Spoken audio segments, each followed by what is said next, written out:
মাননীয় মুখ্যমন্ত্রী এসএসকেএম হাসপাতালে উডবান ব্লকে এই মুহূর্তে তার চিকিৎসা চলছে। ঝিলাম করঞ্জাই আমার সহকর্মী উডবান ব্লকেই রয়েছে। ঝিলাম, আমি জানতে চাইবো কীরকম আছেন তিনি, কারা চিকিৎসা করছেন, ঠিক কী হয়েছে, কী খবর রয়েছে এই মুহূর্তে এসএসকেএমে?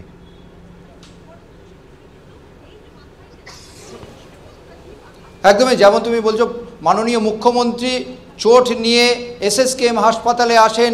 এই মুহূর্তে উডবার্ন ব্লকের 12.5 নম্বর যে কেবিন রয়েছে, যেটা ভিভিআইপি কেবিন এবং যার মধ্যে সব রকমের অ্যাডভান্স ফ্যাসিলিটির সাপোর্ট রয়েছে, সেই কেবিনে তার চিকিৎসা চলছে। তার যে হেড ইঞ্জুরি রয়েছে এবং তার সঙ্গে তিনি যে আচমকা পড়ে গিয়েছিলেন তার জন্য যে হেড ইঞ্জুরি, সেই সমস্ত পরিস্থিতি সামাল দেওয়ার জন্য এই মুহূর্তে বেশ কয়েকজন চিকিৎসক আছেন। এবং আমরা যেটা জানতে পেরেছি যে অ্যাপোলো হসপিটালস থেকে একজন বিশেষজ্ঞকে নিয়ে আসা হয়েছে। তবে এই যে চোট লেগেছে, সেটা মাথায় যে চোট লেগেছে তাতে তার স্টিচের প্রয়োজন আছে, এরকম একটা ইঙ্গিত চিকিৎসকদের থেকে প্রাথমিকভাবে পাওয়া গেলেও এই মুহূর্তে যেটা চেষ্টা করা হচ্ছে যে রক্তক্ষরণ ঠেকানো এবং তার যে এই যে আচমকা পড়ে যাওয়া সেটা কী কারণে হয়েছে এবং সেইটা স্টেবিলাইজ করা, তার প্যারামিটার্সগুলো স্টেবিলাইজ করা। এবং অন্যান্য বিভাগের যে বিশেষজ্ঞরা আছে, মাল্টিডিসিপ্লিনারি বিশেষজ্ঞদের, তাদের হাসপাতাল থেকে ইতিমধ্যে ডাকা হয়েছে, তারা আসছেন। এবং যারা আছেন, একজন আমরা যেটা জানতে পেরেছি একজন বিশেষজ্ঞ চিকিৎসককে অ্যাপোলো হাসপাতাল থেকে ডেকে আনা হয়েছে, তিনিও যাচাই করছেন, তার শারীরিক অবস্থা অ্যাসেস করছেন।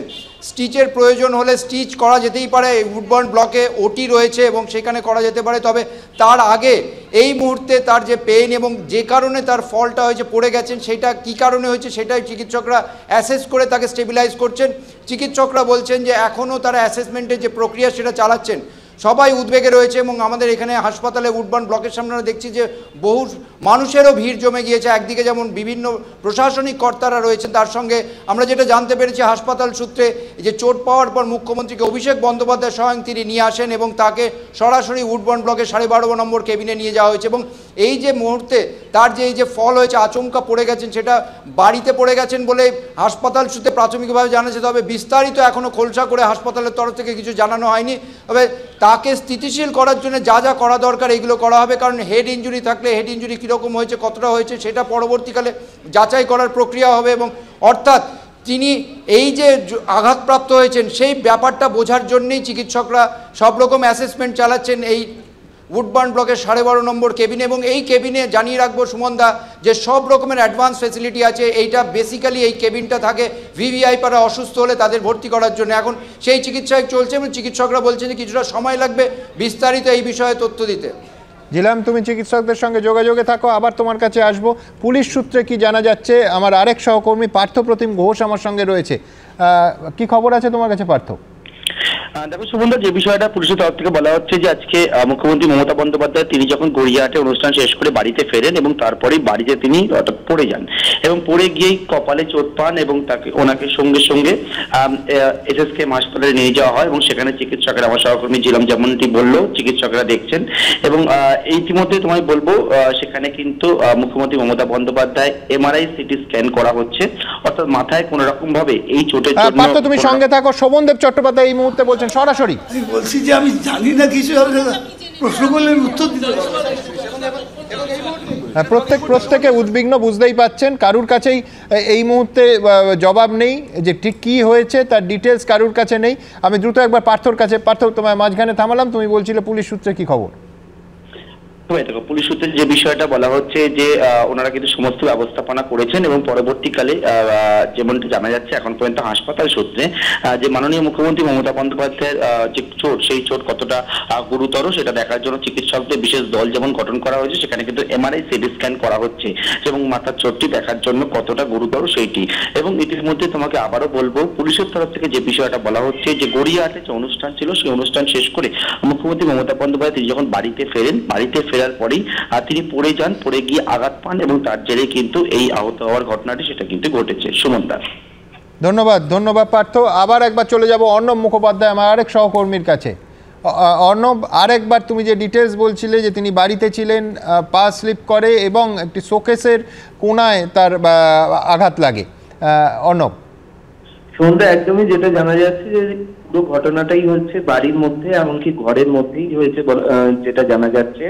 এবং ঘরের মধ্যে তিনি কোনো কারণে পড়ে যান এবং পড়ে যাওয়ার সময় একটি শোকেসের কোনায় তার মাথায় আঘাত লাগে, শোকেসের কোনায় তার মাথা ঠুকে যায় এবং মাথায় তিনি আঘাত পান।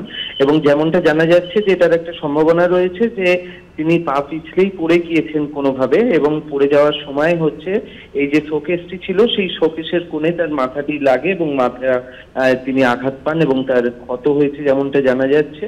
এবং তারপরেই তাকে নিয়ে যাওয়া হয়েছে এসএসকেএম এর তোমার উডবার্ন ওয়ার্ডে নিয়ে যাওয়া হয়েছে।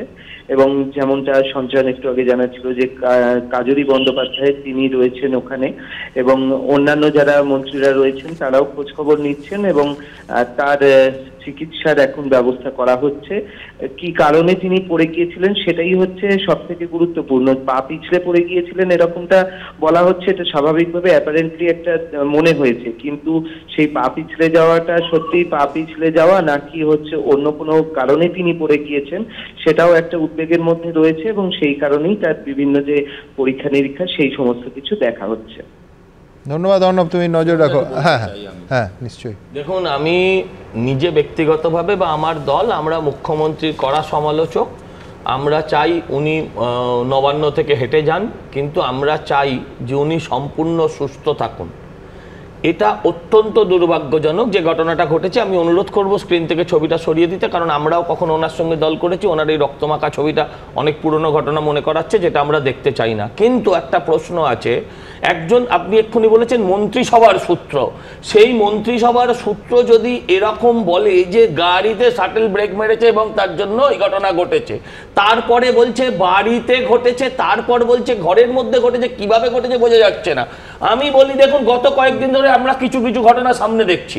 আমি চাই আমার মুখ্যমন্ত্রী সুস্থ থাকুক। এই যে রহস্য, এটা কেন ঘটলো? না না, এটা কিছু সজল, আমি এক সেকেন্ড সজল, আমার রহস্যর পাটে একটু আপত্তি আছে। এই জন্য যে একটা ঘটনা যখন ঘটে সেই মুহূর্তে কিন্তু এক্স্যাক্টলি কোথায় হয়েছে, না না এটা মিথ্যে। আমি আরে এরকম আসে যে এই কনফিউশন তো না না না, মন্ত্রিসভা বলছেন আমি দেখেছি তা নয়। একজন এই ধরনের ঘটনা ঘটলে 2-3টে ভার্সন আসতেই পারে। হ্যাঁ নিশ্চয়ই, আমরা প্রত্যেকে চাই, কিন্তু যদি দর্শকরা বা যারা দেখেছেন তারা জানেন যে এই ধরনের ঘটনা ঘটলে একাধিক সূত্র থেকে খবর